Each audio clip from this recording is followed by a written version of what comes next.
Dr. Young, who has more degrees than Fahrenheit, is asking me, a pea brain, for the definition of truth. But I'll give it to you, and I will give it to you distilled as it comes down from Plato and Aristotle, throughout the Middle Ages, even in people like Locke and Descartes, and even in people as recent as Mortimer Adler. A statement, 4 propositions. A statement is true when it says what is, or what is not. And a statement is false when it says what is not, or what is not, is. This is a pen, true or false? You don't know because you haven't seen yet. It could be a laser pointer, but actually it is a pen. The statement was true, this is a pen, because there was a reality to support the claim. A statement is true when it says what is. This is not an elephant. True, because a statement is true when it says what is not is not. This is an elephant. False, because I said what is not is. This is not a pen. False, because I said what is not. Okay, so 4 propositions. What made the truth claim accurate? There's a reality that supports the claim. It's easy with material objects, but what if I have an object of thought, like justice or love? I just have to come up with a definition and then begin to reason inferentially from that definition, but the definition is the object of thought. And so consequently, that which is asserted by a false statement doesn't exist. And there may be opinions that are fair-minded, but opinion is based on probability rather than certainty. Therefore, it's subject to doubt, and therefore reasonable people can differ on matters of opinion. Problem is, we've got people today who are thinking their opinions are truth, and they think that the truth is just mere opinion. And when you challenge them to say, you know, if you can give me some support for this claim, you got me. I'll buy in. But if you can't, and it's probable, then let's talk reasonably about it. If you can't come up with probability or certainty, then it's just mere prejudice. And I think there's an awful lot of stuff today where we are inflating our likes and dislikes into absolute truths. And Lewis talks in Pilgrim's Regress, the first book he writes after he was a Christian, about what he called the stay-at-homes, who haven't explored and don't have a very big world, and they think all the prejudices of their local environment are universal truths that everybody acknowledges, even though nobody even thinks about them 5 miles away. And they forget that maybe some of the things that are declared universally as true because they are supported so well are true even though they don't know anything about them at their place.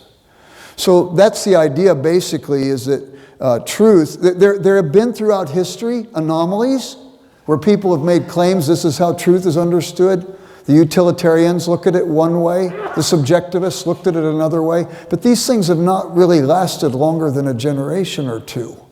And consequently, this one that keeps percolating in history, a statement is true when it says what is, or what is not, and a statement is false when it says what is not, or what is not is. That's basically a definition, but I don't know if it satisfied you. Is it okay? You're a professor, do I pass? Again, if truth is defined the way I suggested, then inferentially, we should be able to see how its applications would work with issues of beauty. Can I make objective statements about beauty? Thomas Aquinas thought we could, and in the Summa Theologica, he gives us some help. He says, I think that beauty, objectively, if we look at the examples of what people call beauty, we can see in the object these certain qualities. And he said integrity, proportion, and clarity. If there are those 3 qualities, there could be 3,003, but let's start with those 3. And so integrity, you go to buy a Christmas tree and you have in your mind something that looks like this. Maybe it's Aristotelian, you've had a million experiences of trees, and this one captures the generalization of that. Maybe it's Platonic and it comes down from on high, but nevertheless you're buying this one because it has integrity in your mind with what treeness is, Christmas treeness. You don't buy the one that looks like this. You know, maybe Charlie Brown has to buy it, but not you. And it's because it lacks integrity. As soon as we think we've got integrity figured out, though, the artist with a different angle of vision comes up with something like Duchamp's Nude Descending a Staircase, which is a glorious painting. It's one of my favorites. Some consider it the first painting in modern art. It doesn't look like anything like a nude, but in this single frame, you see the kinetic nature of movement. And you go, how did he do that? And it just takes our breath away. So we want to appreciate the angle of the artist. And we can bring to it our own prejudice. I said to my wife one time, I thought Picasso was an idiot.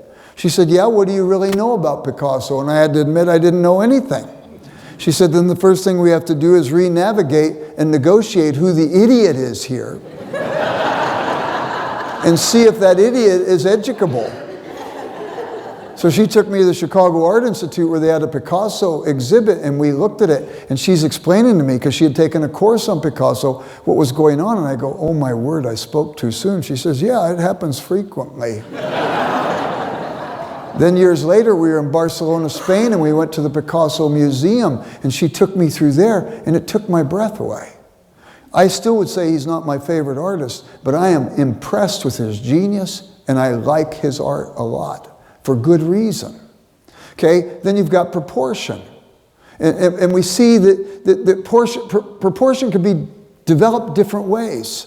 But we see that there's something that takes our heart to that which is well proportioned. And then brightness and clarity. Aquinas said last. Do you like a sheet of gray sky?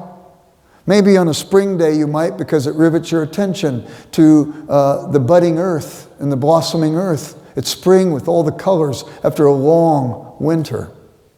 But it's not because of the gray sky that you like the sky. Do you like a sheet of blue, turquoise blue? It might, it's bright and it's glorious color. But maybe we would prefer over that a sky with textured clouds. And maybe even the ribbon of gold on the sun edge of the cloud, and how it drifts from that gold to colors of white and dove and ivory to gray at the trailing end. Or even better still, when the sun is setting and you've got the canvas of blue textured by those clouds that now have reflected on them the rays of the sun, and they are orange and apricot and peach and salmon, and maybe there's even ribbons of magenta and red. Wow. Those are the ones, and it's objectively so. You could see, you don't see a crowd of people looking at the gray patch of sky, but you'll see them looking at the other. What is that about? Aquinas is thinking about this. He's coming up with definitions, and the definitions are describing something, and consequently that description helps us. We can do it with issues of morality too. Mortimer Adler made this judgment. That truth has at least three facets, not three different kinds of truth, but truth has three facets. One facet is the descriptive. It's definitional. It's objective. The next is the poetic feature of truth. Its meaning and so on. Making sense of it. Its applications. And the last is the prescriptive. So I take my body to the doctor and I say, Doc, I don't know what's going on. I got these symptoms. Doctor looks at it and he says, oh, you've got, and he gives me some name, the Greek and Latin derivatives of which I have no clue. But he's spoken truth. That's the disease. And I say to him, the poetic, what does it mean? And he pulls out a piece of paper and he tries to draw some pictures. At my age, they always say it's like plumbing. I don't know why they say that, but it's like plumbing. And then, when I grasp what it means, I say to him, Doc, what do I do? And he says, you need to take this antibiotic, take it 3 times a day for 3 weeks and don't miss any because it'll goof up the whole process.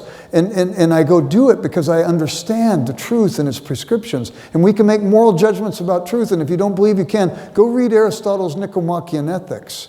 Go read C.S. Lewis's The Abolition of Man. And he'll make the case, and he'll make it profoundly, and it'll be life-changing. And I hope that's helpful. Okay.